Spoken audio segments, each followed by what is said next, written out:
আসসালামু আলাইকুম এভরিওয়ান, আমি নুসরাত সুমি। আশা করি আপনারা সবাই ভালো আছেন, আমিও ভালো আছি। তো আজকে আমি কী রান্না করবো সেটা দেখাবো। আজকে নদীর বেলে মাছ দিয়ে ডাঁটা আলু দিয়ে ঝোল করব।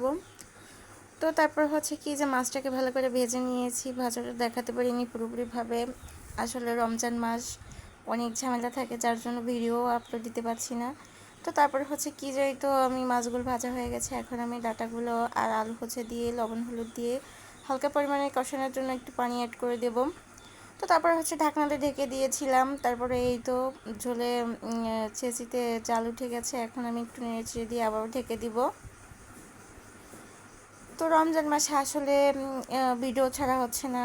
রমজান মাস পরে যেই কন্টিনিউভাবে ভিডিও ছাড়বো, তো কেউ কোনো কিছু মনে করবেন না। আর তাছাড়া যার যার আমার ভিডিও ভালো লেগে থাকে তাহলে তো আপনারা একটু সাবস্ক্রাইব করে দিয়ে আমার পাশে থাকবেন। তো এই তো কষানো পানিটা টেনে গেছে, এখন আমি ঝোলের পানিটা দিয়ে দেবো। যতটুকু পরিমাণে ঝোল রাখবো ততটুকু পরিমাণের আমি ঝোলের পানিটা দিয়ে দেবো। ডাঁটা আলুর ঝোলের কালারটা কেমন এসেছিলো সেটাও আপনারা কমেন্টে বলতে ভুলবেন না। আর যে আমার পাশে থাকবে আমিও তার পাশে থাকবো। আপনারা যারা নতুন আছেন তারাও আমার পাশে থাকবেন, আমিও আপনাদের পাশে থাকবো।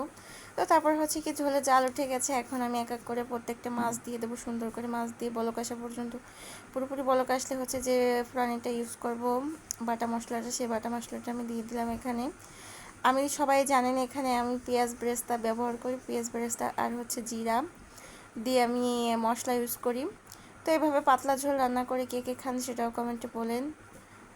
তারপরে এই তো ঝোলে একটু পরিমাণে জাল উঠে গেলে আমি এখন নামিয়ে নেব। আমার ঝোলটা প্রায় হয়ে আসছে, এখন আমি নামিয়ে নেব। এই তো আমার ঝোলের final look.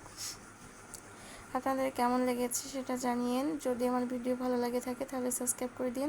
Thank you by watching my video. ধন্যবাদ, সবাই ভালো থাকবেন।